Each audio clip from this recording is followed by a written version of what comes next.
Alrighty, hey guys, welcome back to another discussion video, and today we're going to be talking about pretty much dev posts and community manager posts, like you can see right over here on the 1.5.7 patch notes thread. So it's been a couple of days, and I do this after every single update. We go over what the devs have to say in terms of responses, future changes, or just overall the patch itself. I have a couple of windows over here. Windows or tabs, whatever you want to call them, and there's a lot of stuff has been said. We're gonna go through it, so I'm gonna give my opinion like always, and we're gonna go from there. I'm gonna link this down below if you guys want to go check it out for yourself, but let's get right into it. Alrighty, first one, we have a player, and then we have a community manager's response with some graphs. Okay, so the question is, will the bell curve cause to stop/slow down/decrease clan progression between tier 3 and tier 4? This would be a nice improvement. Of course, I expect it would be conditioned to some mechanics. Okay, so what exactly are we talking about here? So what it looks like to me,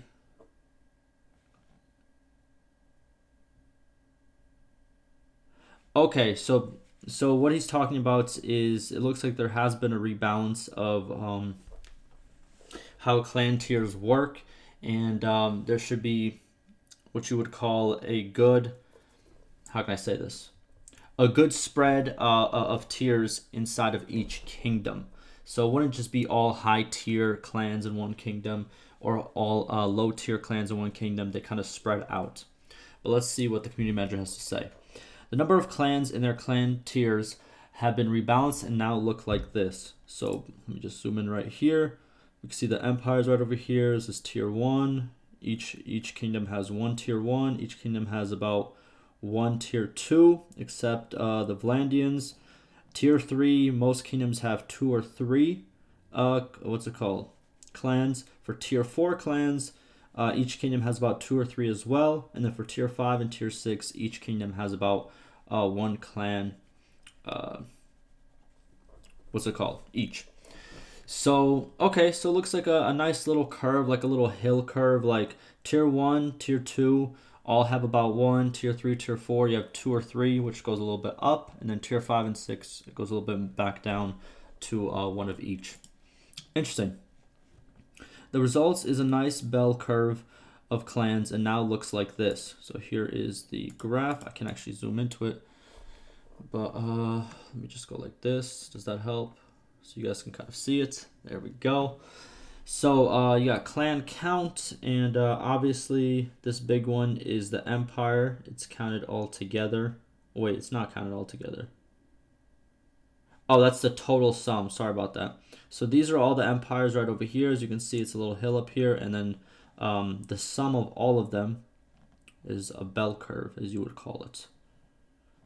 Okay, very cool. I didn't know this was actually changed, but I think it's a good change. I think previously we've seen late game everyone has tier 5 or tier 6, but now I see that it is kind of spread out. That's good. The question is, and what I've been talking about before is, should we have like a decay factor for certain things in the game?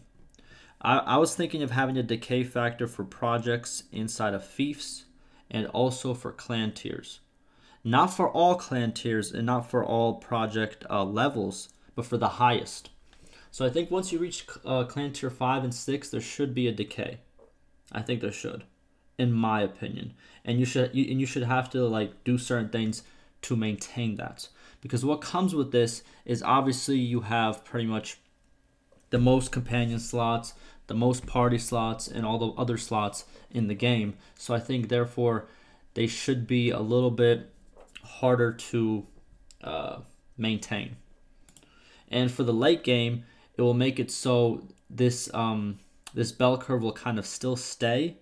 It will be kind of prioritized in tier 4, since the decay starts in tier 5 and tier 6, but it won't all just be like tier 6 and above. But that's just my 2 cents on it. Alrighty, community manager continues. It's meant to keep the tiers more stable and balanced out, during the initial gameplay, with rebellions and regular progression. Fluctuations between clans of different tiers will still occur. It just evens out the starting grounds in terms of clan variety. Again, like I stated, it's very good for the start, but I think the decaying feature would make it good throughout the game. That's just my 2 cents on it. Do we have any more on this page? No, let's go to the next one. All right, we have a player and then a dev responding. So the player, except for certain quests, some diversity is welcome. Now I fall to find new Sturgian armor. I guess I found a new battalion, but I'm not sure. Anyways, at 8,700 prosperity, market stock is still the same, and I guess I need to start a new playthrough because my first kid is 9 years and no education system for her. Okay. Dev responds, you do not need a new 1.5.7 game for high tier items to appear in markets. You can continue the 1.5.6 save. Okay, yeah, I think it's one of those changes that if you just wait some time, it will take effect. Note, they are rare and can take time to take place at markets. True, they are actually very rare. Pass some time and visit different towns. There it is. So that's the answer to the the problem of not finding the armors, because we had some changes to how they spawn, I guess, in 1.5.7. But yeah, you don't really need to start a new playthrough for that. But what I think personally, because the dev didn't respond to this part, the whole thing about the your kid being 9 years old and no education system for them, I think you might need to start a new playthrough to make that education system like pop in. That's just my 2 cents on it, but don't take it for 100%. I just think it's kind of a bigger change, and bigger changes require new playthroughs. Smaller changes usually can carry over. Alrighty. Next one we have a player and the community manager again. So could we get some more info on this, please, and thank you. All right, let's go back to the other page, see what he's talking about. What is he talking about? Trying to find it.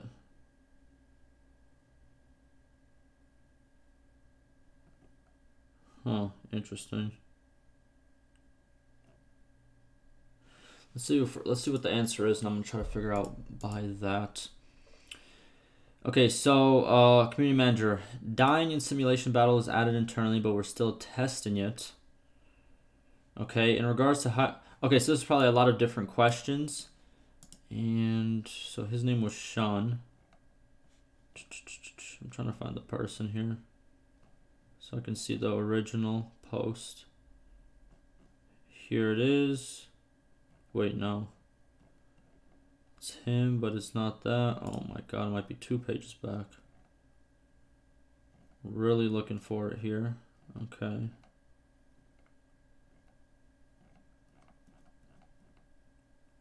Yeah, I can't find them. Alright, let's just go by the answers and see what kind of info we can get from it. Alrighty, so first, dying in simulation battle is added internally, but we're still testing it.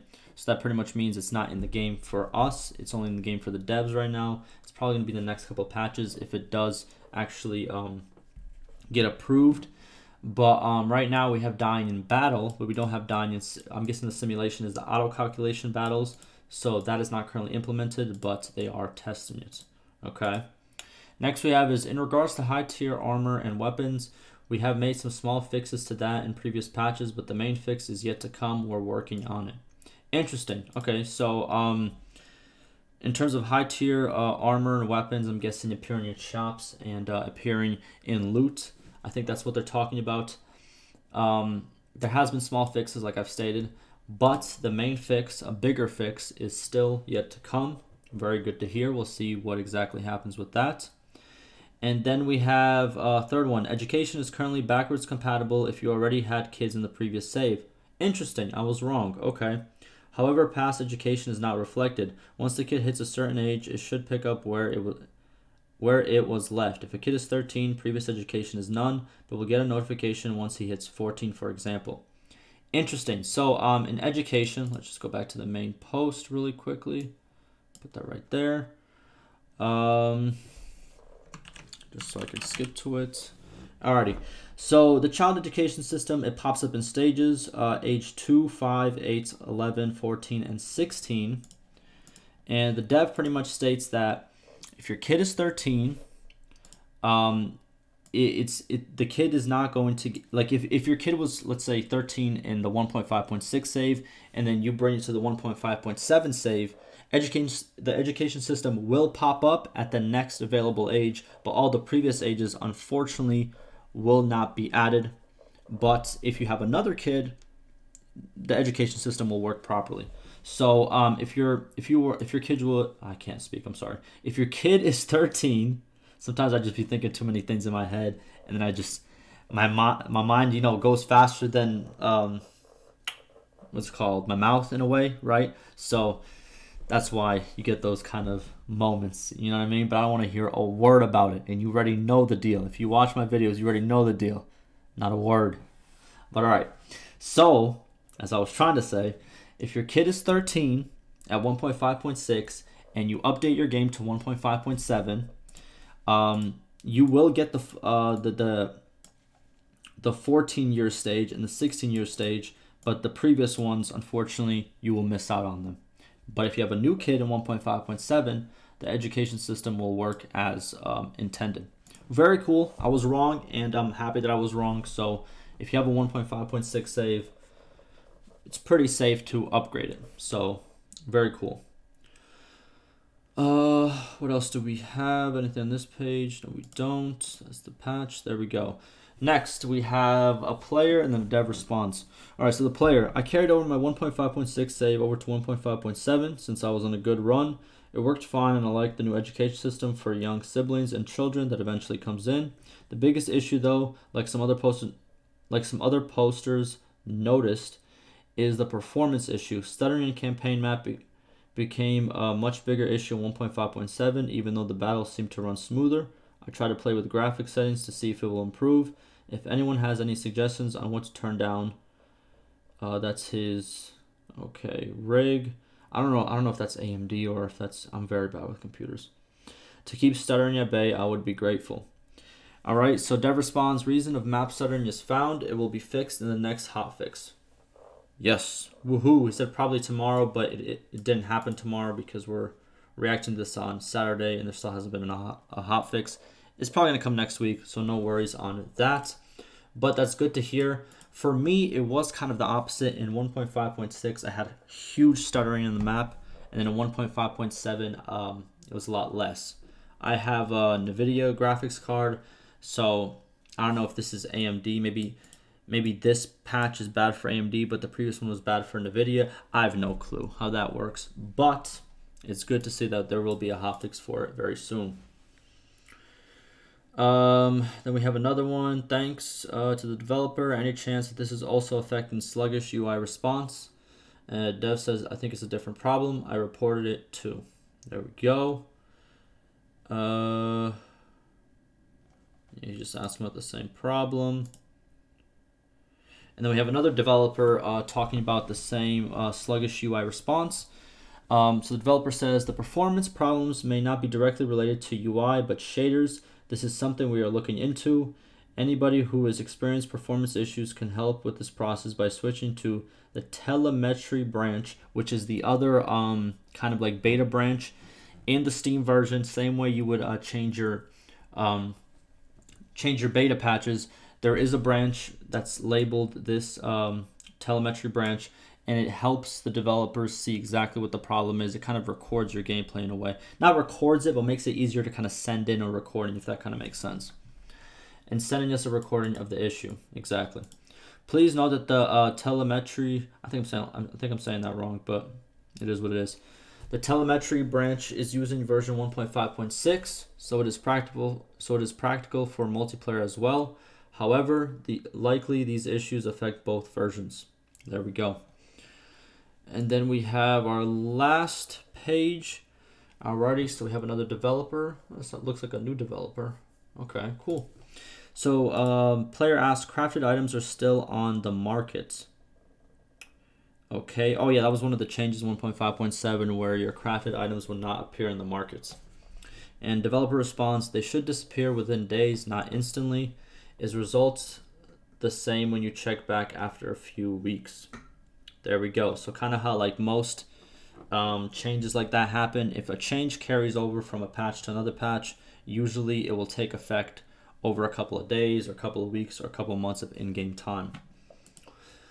Then we have another one. So this is a player. There is a bug where parties recruit from settlements they don't occupy. I'm trying to figure out how to reproduce it right now, but it happens fairly often. Okay. And then developer responds, NPC parties can recruit from all settlements. Same rule as player. However, they have less slots while recruiting from another faction's settlements like player had to. Okay. They only do not recruit from enemy settlements, even player can do. Okay, so that's not really a bug, it's just what happens. They can, recruit from anything but enemy villages and settlements. Alrighty, and I think this is our last post. Let's read it. So a player, this is the same, what do you call it? It's the same player responding to the dev response we just read. No. Obviously, they can recruit from neutral settlements. That is fine. I'm talking about their party is physically in another location, marching around the map, for example, and still recruiting out of a village. Interesting. So what he's saying is that they would still be recruiting from a village, but they wouldn't be physically in that village. Okay. So Dev responds, interesting. I will examine it. Maybe they are outlaw minor clans. They have the ability to recruit around villages without entering a village. It was an old feature, maybe not needed anymore. Really? Huh. I didn't even know about that. So there was a feature for that to actually happen where you can recruit without entering a village if you are an outlaw clan. Huh. And then Dev says, out of topic, but look at the screenshot. Can you see the giant bug there? Today I see it by chance. What is this?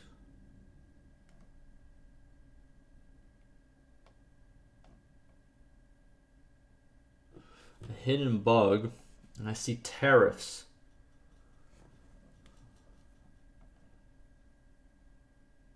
Interesting. So I don't know exactly what are tariffs exactly? I kind of know what they are, but I don't want to say the wrong thing because you guys always get on me. So a tariff is a tax or duty that can be paid on a particular class of imports or exports. Okay, that's what I thought it was. Not exactly in those wording, but it was kind of like a tax for imports or exports, right? All right. So there's tariffs in the game, but they shouldn't be in the game. I'm pretty sure it's one of those cut things that shouldn't have been in the game, but it's a bug that's still there, and it's been there for a while. Interesting. So it looks like it's been bringing dinars.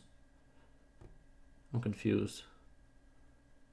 So if these are taken out, are we going to earn substantially less from different castles and stuff like that? Or I have no clue. Okay. So here it is, just some random bug that has been found and probably will be fixed very soon. But alrighty, so that will do it. What's it called? Like I said before, everything will be linked down below for you guys to check out. I have a lot more videos coming. We are playing a couple of different things, a couple of different games also for you guys who do like channel updates. We are playing Fallout the Frontier, which is a huge, pretty much new game mod in a way for Fallout New Vegas. I am going to do a full playthrough on that. Also, this channel, I did used to post Warcraft 3 content. I want to post some more. There is a reforged kind of custom campaign that's going kind of crazy right now. I'm going to do a full playthrough on that. Also, Age of Empires, the DLC is coming out on the 26th. I will play that as well. Full playthrough of all the campaign on there. And other than that, consistent Bannerlord content. We're still doing the campaign, all of that. And yeah, thank you guys for all the support. Ask me any questions, any concerns, and like always, stay safe.